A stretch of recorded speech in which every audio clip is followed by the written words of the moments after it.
If a CEO asks you, what do we do and what is the impact do you make in our organization? For lack of the skilled worker, AI, automation or digital transformation. What are the key strategy an HR director should have to improve the execution ability through the middle managers in a company? First, we need to understand their role in terms of executing the business strategy, like the ground floor insight, like the market condition, the customer need, or the operational reality. What the HR leaders or the business leaders can do to be more data driven into the decision making rather than only feeling based decision making. With people inside, for example, like team engagement, skill gap, learning participation, or any like turnover risk.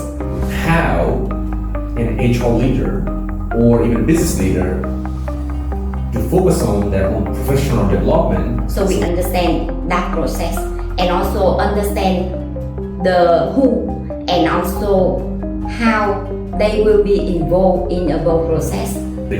I still remember a few weeks back I was having coffee with you and you told me there is a one line which really marked my mind at that time. You said this one, when you start reading the book, you exactly feel like this book is written for you. I read this book and I see own failure here.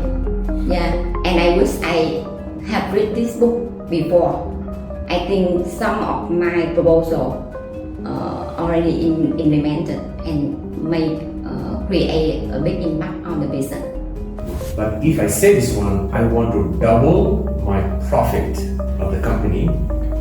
For me, I will ask the CEO first in terms of execution. Normally, I will allocate the resource 50% focus in terms of the budget and also the people resources in terms of the new, in order to get the new leadership, the new role or the new skill. 50% will enforce the current team. If a CEO asks you, what do we do and what is the impact do you make in our organization? I would like to say hello to everyone and thanks John for inviting me here.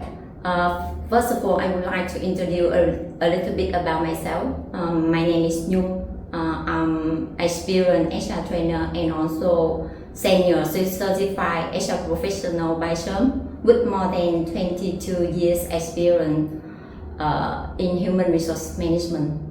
Back to your question, if someone like a CEO asks me what do I do, so I will say I'm a HR business partner.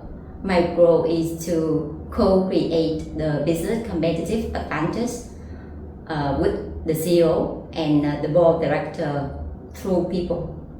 I have a strong passion in people development with strong focus on alignment between the talent role and also the business outcome.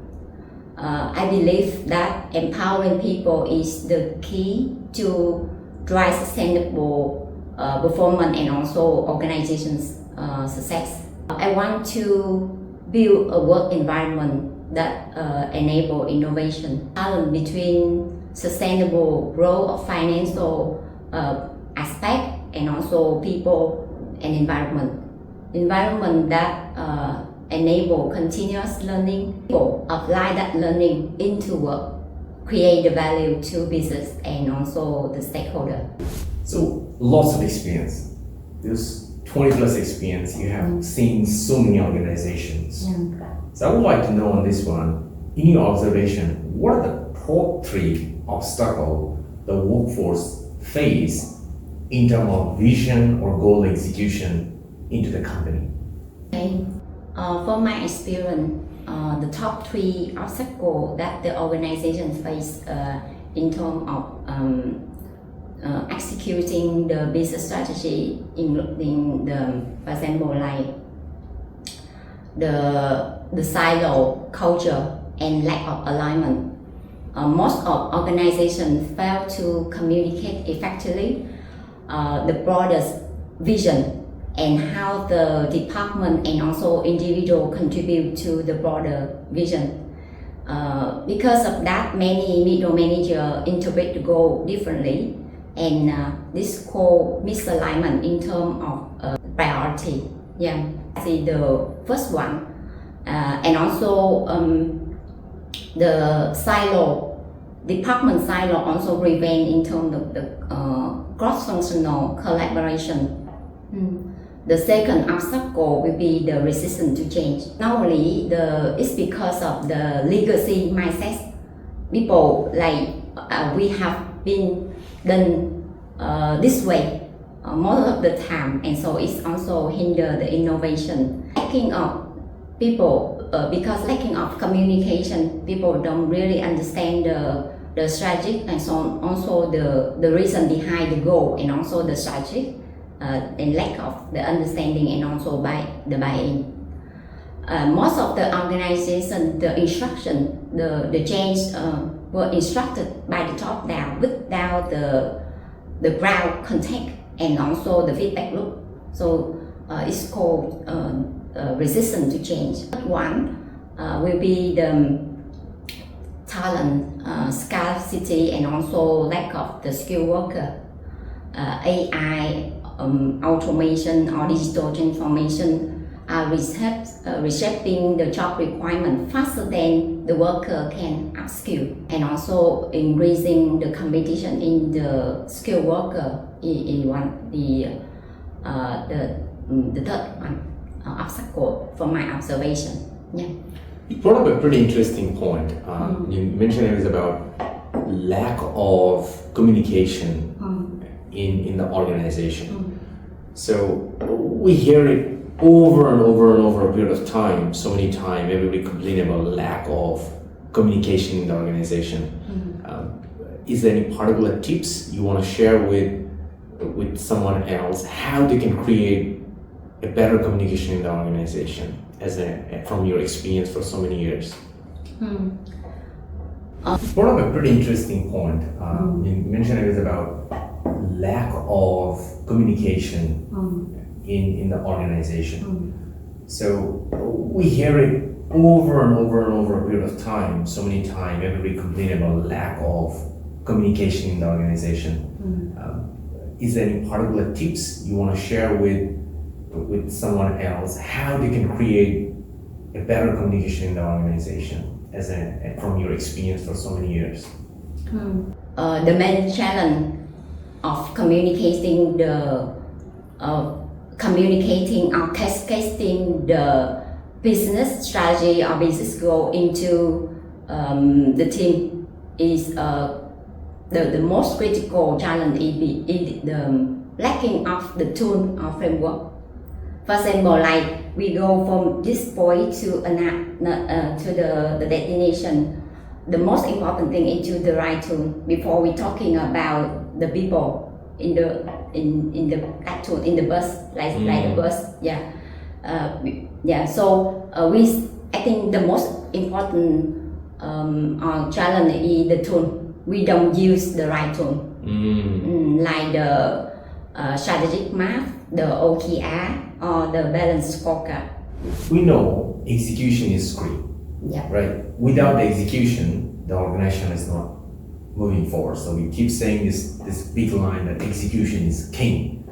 So, but the real execution is always done by the middle manager in the organization. So based on your observations and experience, what are the key strategy an HR director should have to improve the execution ability through the middle managers in a company? For the middle manager, first we need to understand their role in terms of executing the business strategy. The middle manager play a crucial bridging role between the developing and also implementing the organization strategy.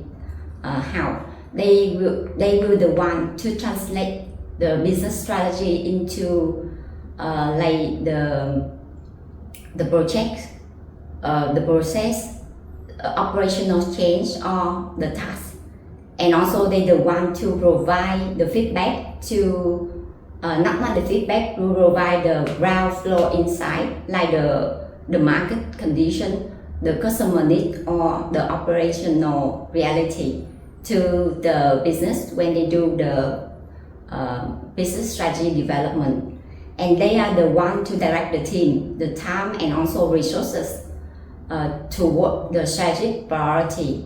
They will also the one who navigate to help the team to navigate transition, overcome resistance, and also adopt the new way of working, the new process, the new mindset. So that is the role of the middle manager. So understand that role, we need to so HR to the role of HR to facilitate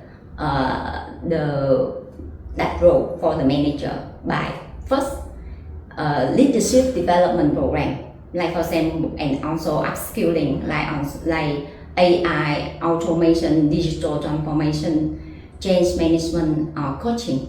The second, they can help provide the tool, strategic tool like OKR, balance scorecard, and train the manager to use those tools so they can link their work and also translate the business strategy into action for the team. Third one will be the performance and feedback system like the 360-degree KPI, something like that. Yeah, and also reward for their excellent performance. Yes, those things, and also people, empower them with people inside. For example, like team engagement, skill gap, learning participation, or any like turnover risk, something like that, for them to make their own decision in terms of the people. Great point. You mentioned about multiple frameworks where you mentioned OKR, balance scorecard, so many very powerful frameworks. But in our research, we took around 500 local companies, and we find out that almost more than 50 to 60% of the companies actually does not use any of those framework. They just use the way they feel doing it right. And in your observation, what is the reason behind of it? Even they have all this framework, is it the reason they don't know, or they just don't know how to apply it? Or what is the reason in your observation you find out so far? From my own experience, because Please. I don't have data to say that, but from my own experience, mostly the reason is because they don't know the framework, don't know how to use the framework. Yeah, I already applied that the BSC balance scorecard and strategic map framework to Hạnh Phúc Hospital. The board of management, they quite new to that, but they very excited when I introduced that framework to them, and they see that that framework help them to think strategically and also to cascade the strategy into the team, translate into very specific action process and also the KPI, something like that. So it's a very powerful framework. OKR, from my understanding, were applied by many like top organizations in the world, but not the middle size or any the local company in Vietnam. Yeah. We know that decision is important because in this modern era, when we're living right now, we don't really work with our legs. I mean, we move around, but typically it's about we getting paid in our executive role or manager role or director level is basically based on our decision-making ability. Because the better decision we make, the more the organization becomes successful, and that's how organization pay their executives, managers as well too. But now here's the problem. So now we have all those leaders in the organization, they need to make good decision, but often lead them to make decisions based on their feeling-based decisions rather than making a data-driven decision into it.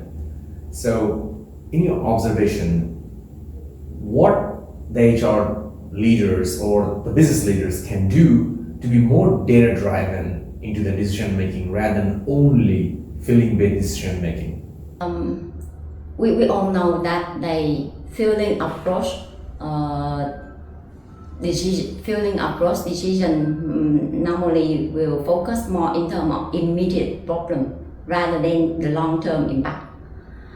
And intuitive decision may be vulnerable to the unconscious bias like affinity bias or recency bias. Yeah. And also when HR, for example, when HR making the decision without the data, they will lose the credibility of the business leader who expect the ROI justification. So that's my view in terms of like using feeling approach when we make the decision. Normally as a HR leader, I often use the data in order to create the credibility and also justify the impact of HR function into the bottom line, and also justify the effectiveness of HR initiative, HR program, yeah, and also use the data and dashboard report to influence the stakeholder with evidence. We know that we need to tie up the business strategy to all the departmental strategies. So like an example, we have an IT department, IT strategy need to be well aligned with the company's strategy as well too. The same HR strategy is going to be well aligned with the business strategy too. So we have done a research about this, and we find out this one. We took around 200 companies, and we find out this one, almost 40% of the company, even the HR leader, does not know even the business strategy. They're typically focusing about they are doing, and almost the company who are in this zone, typically their business revenue is less than $10 million per year. So, in your observation, what the HR leader can do to align the HR strategy with the business strategy? Strategy, the connection and alignment between HR strategy with business strategy, starting from translating the business strategy, go into project operational changes and tasks, and then translate it to the people, the skill, the talent, leadership, and the culture need, and then choosing the right HR strategy pillar, and then co-create the plan, the action plan, and also the timeline with the business leader, so we understand that process and also understand the who and also how they will be involved in the whole process. That will help HR to refine the HR strategy. So first starting with the understanding the business strategy first deeply. For example, like strategic priority, innovation, customer experience, cost control, like market growth, something like that. So that is the business strategy, and the big risk or challenge that the business will face in terms of doing that. In terms of the capability, what are the capability the business need in order to execute that plan. The second step is to define the workforce implication. Whether to execute that plan, we need the new role, we need the new skill, we need to enforce the leadership, or we need the digital and automation transformation. The third one will be choose the HR strategic pillar like talent acquisition, capability building, learning and development, or total reward. Yeah, choose the right pillar in order to execute the plan, and also choose the KPI. The KPI will the way to reconfirm the alignment between HR strategy and also the business strategy. Yeah, and then we work together with the business in order regarding to the execution, the plan, and also the timeline. So in this aspect, I also wanted to add a few other things. It's about if as an HR leader looking to align the business strategy, the first thing is about at least have a good look regularly about the business strategy first. Yeah. The thing we don't see, we don't understand. And we basically, the thing we don't see, we also don't spend time with that thing. Because if you don't spend time, we're not going to understand that thing. So as an HR leader, the first thing is about understand the business strategy. The second thing is about understanding the CEO is also very important too. Because now the business spectrum are very interesting, even things getting changed. Even a lot of mid-sized company in the local industry, they don't really plan for the all over the year. Many of them even doesn't have a budget approved. Even they have a budget approved, every project get case by case approved. So we can complain about it, or we can really focus about why that CEO having such kind of thinking, because the CEO are much more tactical and then strategical too. So as an HR leader, we need to understand that tactical move and then strategical move as well. And now we cannot just stop there. The next step will be onboarding the whole HR team to understand the business strategy as well too. So the HR leader will not feel alone to only drive the business strategy with the HR strategy, but get the team support him or her to do that thing as well too. I know there's a bit of work here, but if we could establish a culture in HR team, it's going to be a good win for the HR leader to actually create such kind of winning benefit for the head of HR, where they will have a practical way to actually contribute in business growth and will gain a high level of confidence and trust from the CEO as well. And that is a key factor of the HR leaders. I would like to also add on based on what you mentioned now. So we know that career development is very important, and we've been talking about career development for a long period of time, and based on the new disruption, AI, advanced technology, the things become more challenging. And one of the best way we can handle those challenges is to build ourselves better. Even there's a lot of talk about we don't need human much, we need more machine because they are smarter. Even some of the statistics came out, the average AI like ChatGPT has a higher IQ than average human. So that's a challenge right now. So to tackle this such kind of tricky dance into the place, the career development depends a lot on the professional development right now. So in your perspective, how an HR leader or even a business leader to focus on their own professional development so they can be very competent in this space and can thrive forward into their career. So as HR now is expanding the strategic role, it means that the HR leader need to align the people strategy with the business strategy and also co-drive the organization performance with the CEO and also the board director and have the impact on the bottom line. So this is the new role and all, not the new role, but the more and more the CEO and also the board director expect HR to do that, have the impact on the bottom line. In terms of the business, the organization is now facing with many external factors that influence the way we do the business.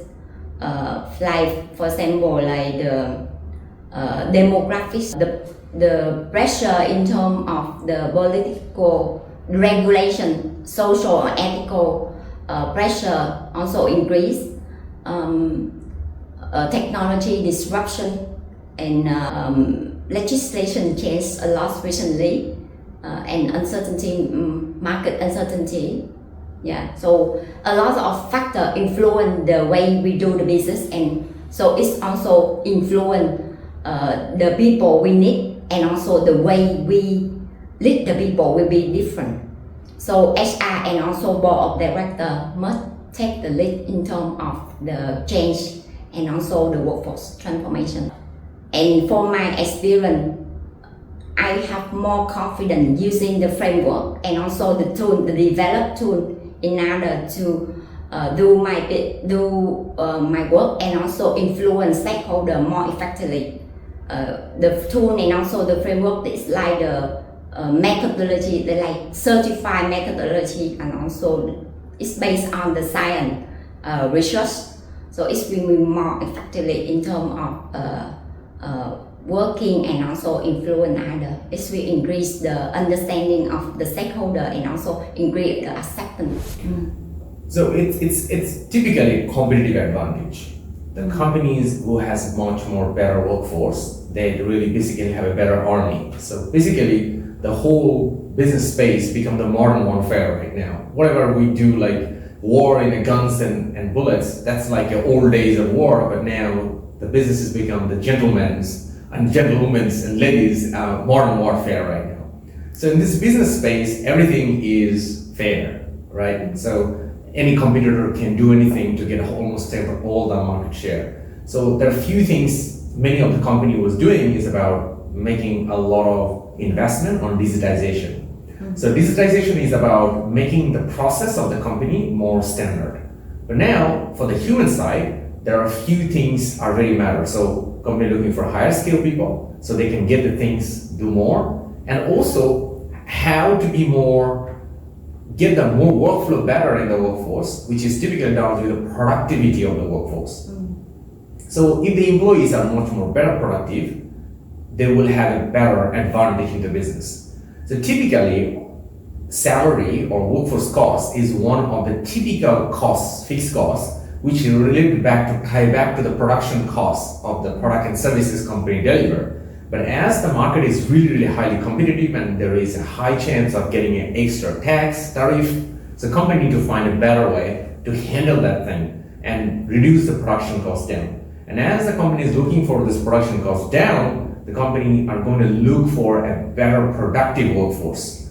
So having higher skill, that means one of the way to handle that one. Another way is making the workforce more productive with the workflow too. So productivity itself become a big game. Like when you're looking for all the big companies all over the world, they're typically buying with this big productivity game. How to get employees highly productive. It's about simple can start with how to manage the notes, how to manage running the meeting effectively. So non-necessary meeting is not needed. And when you run the meeting means the meeting should get anything done. It's not a place to sit down and chilling for an hour. There's so many organizations, a lot of managers, like we find out spend crazy amount of time in the meetings. And that is like, there's a topic about it, death by meetings. It's just too many meetings and they always spend about meetings too. So in average, we found out, we took around 150 companies, they're middle-sized and bigger company. We saw this one, each of the middle managers spend almost 20 to 35 hours in average on the meetings. That is almost a week they're just spending on the meeting. But there is a lot of organization we find out, they spend even a lot more than one, like almost 4 to 5 hours in the meeting every day. So now, we're not saying this and we should cancel the meeting, but if you could make the meeting more productive, if you could shorten the time, if you can run the meeting more effectively, that will become a big advantage for them too, because they are spending a lot of the time into the meeting too. Or it could be about the note management. So a lot of information in the organization happening. How do we manage the notes so it can be properly distributed and knowledge retained in the organization too? So that means somebody leaving, that means it's not been missed out. It stays in the organization, in the team. So all those key factors now becomes a new dynamics of productivity into the workforce, and this is going to be another new era of productivity which is evolved and which is possible because we have advanced tools available, and AI is one of them as well. So which requires to invest heavily on the workforce development because workforce are simply not ready for it. Even we can encourage everyone to learn about it, but still the company who have them first will have a better advantage because they are more equipped to try this forward and can break through into their journey of getting more better market share or having a competitive advantage into this model warfare called business. Okay.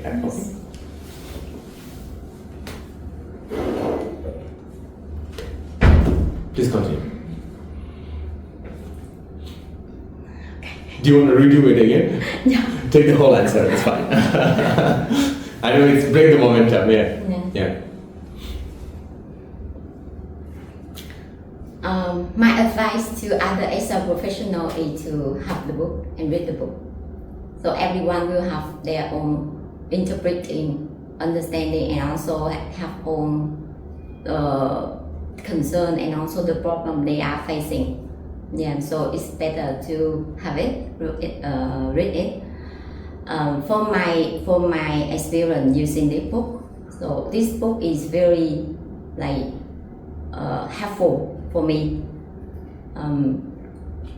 I have more understanding regarding the requirement from my HR strategic role, and also have a chance to review, to reassess my current HR team. The book also provides me a lot of tools and framework ready to use and very easy to use as well. It's like a map for me. It's like a map. Yeah, the map. So we can see the whole picture with the very detailed guideline. It's especially helpful for someone new in HR director role and also CSR role. So Ms. Noon, you have read through 100 Days Business Workforce, and I have seen this one, how much passionate you are to learn about model. You train a lot of people about the model too, and you help them and you inspire them to implement as well too. So based on your reading and experience, what will be your advice for other HR professionals or other even HR leader, how they should apply the 100 Days Business Workforce, that transformation model into their organization? Actually, this is not only this book is not at a high level, but also at the implementation and also execution level with very detailed framework and also tool that ready to use. Yeah.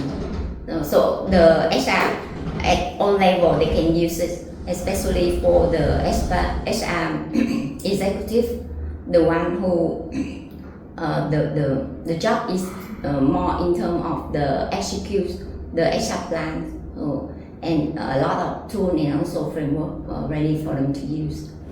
I still remember a few weeks back I was having coffee with you, and you told me there is a one line which really marked my mind that time. You said this one, when you start reading the book, you exactly feel like this book is written for you.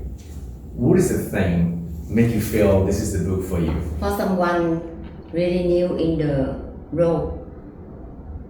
Actually, I have been in the role for 4 years, but during that role, lacking of the training, lacking of the framework or instruction, the guideline. So I have to based on my it's more about I have to learn by myself, and I have some failure during the time I'm doing that without a guideline, without instruction. So I have some failure. Yeah. But luckily I read this book and I see all failure here.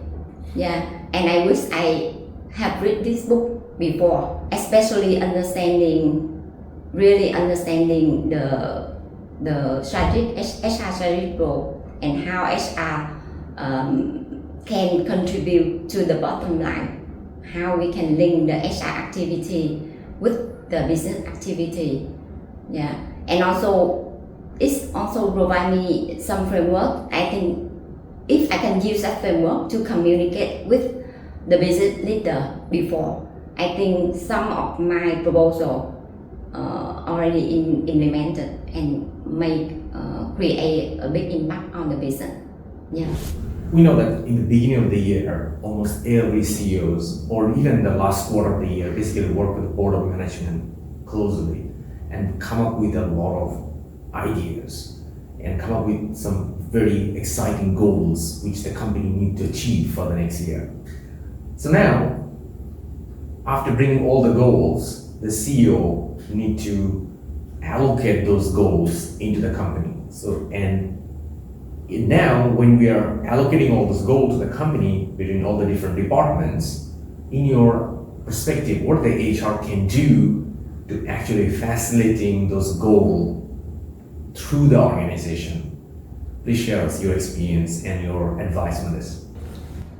For my experience, it's more about understanding the process from strategic development, the goal defined until deployment. Yeah, HR must understand that process and understand which stakeholder how they will be involved in that process.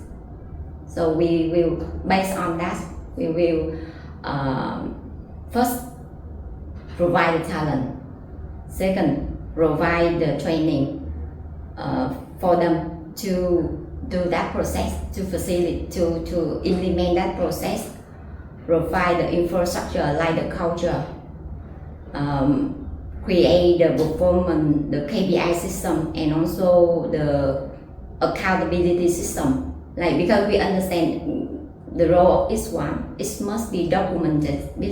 So everyone will be aligned in terms of accountability and aligned in terms of the KPI, how we measure a success at each stage of the process, and also where we focus in terms of reward for excellence, which KPI we will choose in order to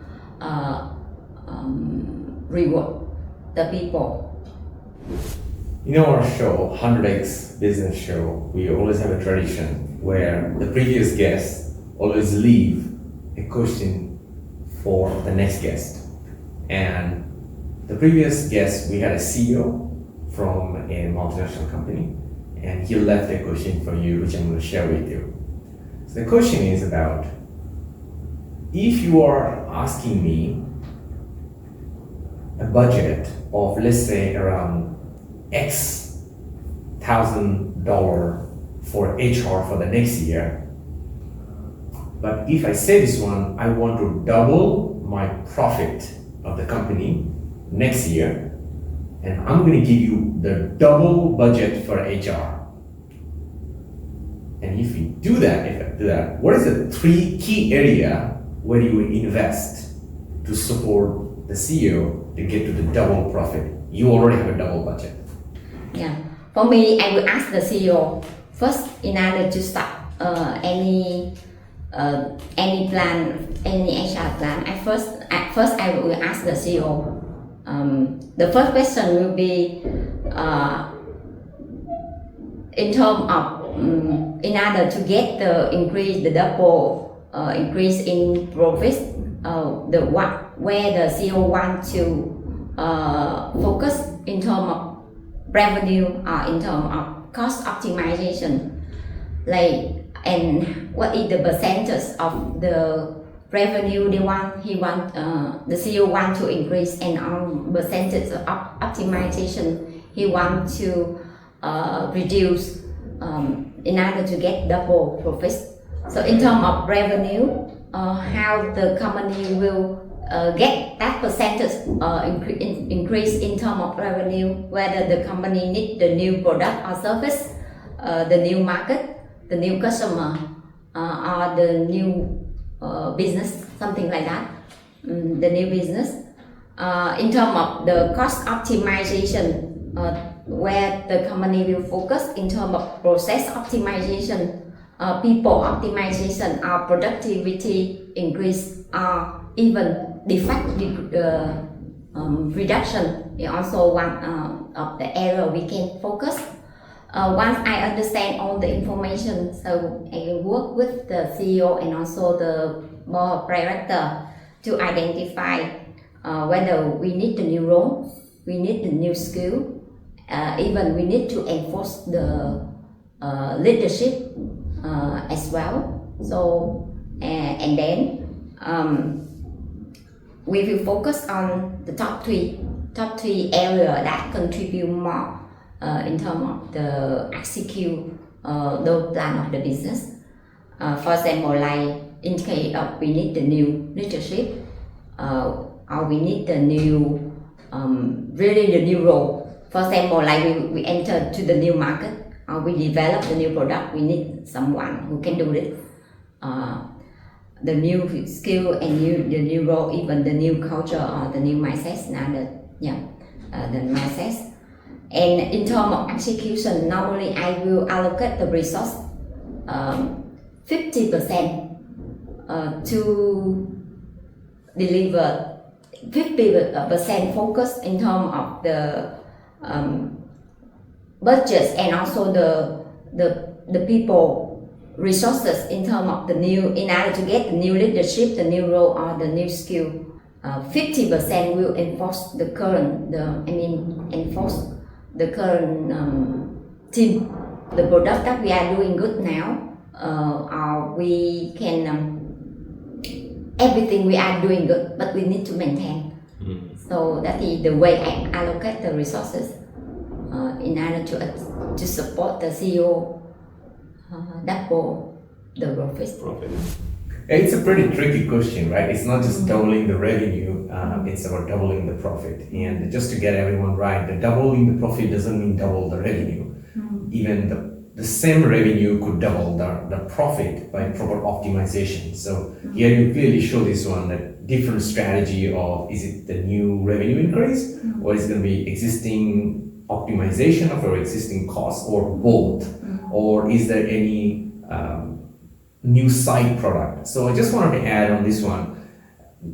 Often the CEO should be looking about, and HR leader should think about, can we cross-sell and upsell our existing product, or can we add more value to our product? And one of the great way of doing this one is about introducing different digital product and services from the company. So let's say a company is offering a product, a physical product. What kind of digital product and services we can add on into that one too? And to build that digital product and services, it goes back to the skill developments, or it's about leadership also as well. So all these two things, if you can plug in, then the digital product will be built on, and that will be empowering the business model to actually bring up more profitable. Because one of the best part of digital product and services, that means most of the company does the digital product for optimizing the business operation, but it can be utilized to bring more revenue and or reduce the cost of the product delivery, or just giving more wow factor, additional thing like Grab. This is an app, they don't own anything. They don't have any car, they don't have any motorbike, but it's a digital product. Airbnb is the same. They don't own any of the real estate, but it's a digital product and it's running business. Completely digital product. So this could be another win to think through, Darren. But I think I love your breaking down how you actually answer. So we also have a tradition that every guest leave their questions for our next guest. So Nguyen, please flip the page and write down your question for our next guest, and it will be for our next guest moving forward.